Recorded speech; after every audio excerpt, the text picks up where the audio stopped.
বিধায়ক আশৰাফুল হুছেইনৰ বিস্ফোৰণ দিল্লী নিৰ্বাচনত কংগ্ৰেছ দলে বিজেপিৰ এজেণ্ট ভূমিকা পালন কৰিছে আৰু সেইবাবে দিল্লীত চৰকাৰ হল। যদি কংগ্ৰেছ দলে প্ৰাৰ্থী নিদিলে হয় তেনেহলে বিজেপি বিৰোধী ভোটেৰে আম আদমি পাৰ্টি জয় হলেহেঁতেন আৰু দিল্লীত আম আদমি চৰকাৰ থাকিলেহেঁতেন। এইবাৰ কংগ্ৰেছ দলক তীব্ৰ সমালোচনা বিধায়ক আশৰাফুল হুছেইনৰ। দিল্লী নিৰ্বাচনত কংগ্ৰেছ দলে বিজেপিৰ এজেণ্ট হৈ কাম কৰিছে আৰু যাৰ বাবে দিল্লীত আম আদমি পাৰ্টি চৰকাৰ নহল। কংগ্ৰেছে দিল্লীত যদি প্ৰাৰ্থী প্ৰক্ষেপ নকৰিলে হয় তেন্তে দিল্লীত 100% বিজেপি বিৰোধী ভোটেৰে আম আদমি পাৰ্টি জয় হলেহেঁতেন। বিধায়কজনে কয় যে হাৰিয়ানাতো আম আদমি পাৰ্টিয়ে একে কাম কৰিলে। হাৰিয়ানাত আম আদমি পাৰ্টিয়ে বিজেপিৰ এজেণ্ট হিচাপে কাম কৰিলে বাবে কংগ্ৰেছ পৰাস্ত হল। লগতে বিধায়কজনে বিজেপিৰ নেতৃত্বাধীন চৰকাৰখনৰ তীব্ৰ সমালোচনা কৰিলে। আমেৰিকাই ভাৰতীয় নাগৰিকক অবৈধ বুলি কৈ হাত ভৰি বান্ধি যেনেকৈ পঠিয়াই দিলে তাৰ প্ৰত্যুত্তৰ দিলে বিজেপি চৰকাৰে। কিন্তু তাকে নকৰি আমেৰিকাৰ লগত কোলাকুলি আৰু গলাগলি কৰিছে বিজেপি চৰকাৰে। বিধায়কজনে কয় যে আমি বিচাৰোঁ চৰাঞ্চলৰ মাটিৰ পট্টা দিব লাগে, আৰবী শিক্ষকক নিযুক্তি দিব লাগে, ডিটেনশ্যন কেম্পত বন্দী কৰি ৰখাসকলক মুক্তি দিব লাগে, লগতে অবৈধ বাংলাদেশীক খেদি পঠিয়াব লাগে আৰু চেঙাৰ কাৰাইখাইটিত জাতীয় বিদ্যালয়ত AIUDFৰ বৰ্ধিত কাৰ্যনিৰ্বাহক সভাত মুখ্য অতিথি হিচাপে উপস্থিত হৈ এনেদৰে মন্তব্য কৰা দেখা গ'ল বিধায়কজনক। বিধায়ক আশৰাফুল হুছেইনে চেঙাৰ কেইবাটাও পকী ৰাস্তাৰ কাম আধাৰশিলা স্থাপন কৰি কয় যে চেঙাই বহু কেইখন কেঁচা পথ পকীকৰণ কাম অতি শীঘ্ৰে আৰম্ভ হ'ব। সাংবাদিকৰ কেমেৰাৰ আগত বিধায়কজনে উল্লেখ কৰে যে অহা 27 তাৰিখে নাগৰিকত্ব বিল সম্পৰ্কীয় অসমব্যাপী ধাৰণা কাৰ্যসূচী গ্ৰহণ কৰা হৈছে। গঠবন্ধনৰ অংশ আম আদমি পাৰ্টি আৰু কংগ্ৰেছ দুয়োটা। কংগ্ৰেছ দলে তাতে বিজেপিৰ এজেণ্টৰ ভূমিকা পালন কৰিছে, এই কথাটো স্পষ্ট। যদি কংগ্ৰেছ দলে প্ৰাৰ্থী নিদিলে হয় যিখিনি বিজেপি বিৰোধী ভোট আছিল সেইখিনি একগোট হৈ আম আদমি পাৰ্টিসকলে নিশ্চিত আৰু নিশ্চিতভাৱে দিল্লীত বিজেপি বিৰোধী চৰকাৰ থাকিলে হয় আৰু দিল্লীত সাম্প্ৰতিক নতুন চৰকাৰ অহাৰ পিছত যি ধৰণৰ উত্তেজনাপূৰ্ণ পৰিস্থিতি এটা সৃষ্টি হ'বলৈ লৈছে সেয়া নহ'লহেঁতেন।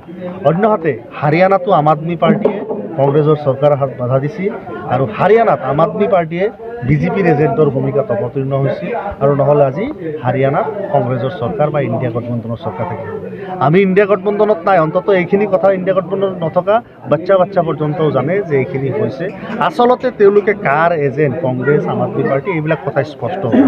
কংগ্ৰেছ দলে বিগত সময়ত AIUDF দলক যি ধৰণৰ তিৰ্যক মন্তব্য কৰিছে, আমি বোলে বিজেপিৰ ভোট বঢ়াই দিছোঁ, 16টা সমষ্টি 20টা সমষ্টিত ইলেকশ্যন খেলি যদি বিজেপিৰ আমি ভোট বঢ়াইছোঁ তেনেহ'লে কংগ্ৰেছে কি কৰিলে?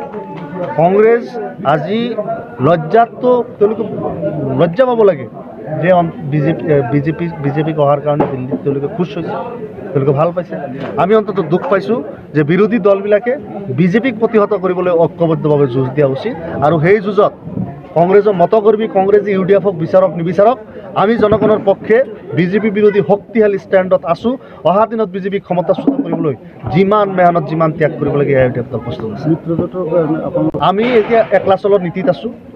আমাৰ দলে কাৰো লগত মিত্ৰতা নাই, কাৰো লগত ঘনিষ্ঠতা নাই। কোনোবাই যদি আমাৰ দুৱাৰত আহে আমি চাম, সেয়া নহ'লে আমাৰ ষ্ট্ৰেংথ, আমাৰ অৰ্গেনাইজেশ্যন য'ত যেনেকুৱাকৈ আছে আমি ৰাজনীতি কৰি যাম।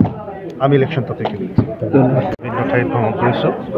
আজি এটি সৰু দলীয় সভাও আছে আৰু আমাৰ চেঙা ব্লক AIUDF সমিতিৰ অন্তৰ্গত 8খন GP কমিটি আমাৰ সভাপতি গ্ৰহণ কৰা হৈছে।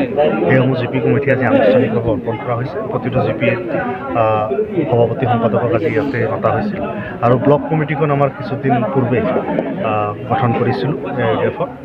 সেই ব্লক কমিটিসমূহ বিষয়ববীয়াকৈ আমি মাতি তেওঁলোকক পৰিচয় পৰ্ব আৰু তেওঁলোকৰ কমিটিসমূহ হস্তান্তৰ প্ৰক্ৰিয়া দিয়া আমাৰ সাংগঠনিক প্ৰক্ৰিয়া আছিল। ইয়াৰ উপৰিও আমি 3টা উন্নয়নমূলক কামৰ শুভ উদ্বোধন আজি হৈছে বা কিছু হৈ আছে। ইতিমধ্যে আমি হলংগাপাৰা পাহাৰতলী ব্ৰিজ প্ৰায় 2,34 লাখ টকা ব্যয়িকে সেইটো উদ্বোধন কৰিছোঁ। খন্তেক পিছতে আমি কাৰাইখেতি টু বাগিৰচৰ আমাৰ পকী পথ নিৰ্মাণৰ কামৰ শুভ উদ্বোধন কৰিম। তাৰপিছত শিমুলবাৰী টু হলংগাপাৰা পথৰ কামো আমি আজি উদ্বোধনৰ কাৰ্যসূচী আছে। গতিকে উন্নয়ন বা ৰাজনৈতিক কথা বতৰা, ৰাজনৈতিক কাম কাজ সকলো মিলি আজি কাৰ্যসূচী আৰু দেখা গৈছে যে আমি অহা 27 তাৰিখে গোটেই অসমব্যাপী এটি ধৰ্ণা কাৰ্যসূচী নাগৰিকত্ব বিষয় লৈ লৈছোঁ। সেই বিষয়ে কিছু আলাপ আলোচনা এতিয়া ৰাজনীতিত নানান বিষয়ে চৰ্চা হয়। এতিয়া গৌৰৱ গগৈ পত্নীৰ বিৰুদ্ধে এটা ৰাজনৈতিক দলে বা মুখ্যমন্ত্ৰীয়ে যিবিলাক অভিযোগ আনিছে তদন্ত কৰক, তদন্তততো কোনো বাধা নাই। কিন্তু ৰাজনীতি যদি কিবা সত্যতা ওলাই তাৰ ব্যৱস্থা ল'ব, কিন্তু যদি এনেই বোগাচুতীয়া কথা চলিছে তেতিয়াহ'লে সেইটো বন্ধ হ'ব। এতিয়া আন কাৰোবাৰ পত্নীৰ দুখ ঢাকিবলৈ যদি আন কাৰোবাৰ পত্নীক যদি তালৈ টানি অনা হয় সেইটো ঠিক কথা নহয়। কেইদিনমান আগতে দেখা গ'ল যে কোনোবা বিজেপিৰ নেতাৰ পত্নীৰ কয়লাখনিত ডুবি কয়লাখনিৰ ভিতৰত পৰি কেইবাজনো মানুহ ঢুকালে, সেই বিষয়লৈ কোনো কথা বতৰা নহয়। কিন্তু আজি ক'ৰ পৰা সি টানি আনি এটা ৰাজনৈতিকভাৱে মানুহক ডাইভাৰ্ট কৰি ৰখাৰ কাৰণে এইবিলাক পন্থা। আমি বিচাৰোঁ আমাৰ চৰাঞ্চলৰ মাটিৰ পাট্টা পাওঁ। আমি বিচাৰোঁ যে আমাৰ আৰবী শিক্ষকসকলে, আৰবী গ্ৰেজুৱেটসকলে নিযুক্তি পাওক। আমি বিচাৰোঁ যে ডিটেনশ্যন কেম্পত থকা বৈধ ভাৰতীয় নাগৰিকক মুক্তি দিব লাগে। আমি বিচাৰোঁ যে অবৈধ বাংলাদেশীক এই দেশৰ পৰা খেদিব লাগে, ডিটেনশ্যন কেম্পৰ পৰা তেওঁলোকক বাহিৰ কৰি বাংলাদেশক পঠিয়াই দিব লাগে। আমি বিচাৰোঁ যে ডোনাল্ড ট্ৰাম্পে ভাৰতীয়সকলক অবৈধ বুলি কৈ যিধৰণে হাত ভৰি বান্ধি দেশলৈ পঠিয়ালে তাৰ উচিত প্ৰত্যুত্তৰ আমেৰিকাত হ'ব লাগে। সেয়া নকৰি তেওঁলোকে কোলাকুলি আৰু গলাগলি ধৰি যে দেশলৈ ঘূৰি আহি আছে নৰেন্দ্ৰ মোদী, সেয়া লজ্জাজনক। সেইবিলাক বিষয়ৰ ওপৰত কথা চলিব লাগে, কিন্তু কথা অন্য কিবাহে চব। আৰু এটা কথা, news desk report, any live. খবৰ মানে এনি লাইভ 24/7 আৰু এনি লাইভ ডিজিটেল। যিকোনো খবৰৰ বাবে যোগাযোগ কৰক 9387734920 আমাৰ এই নম্বৰত।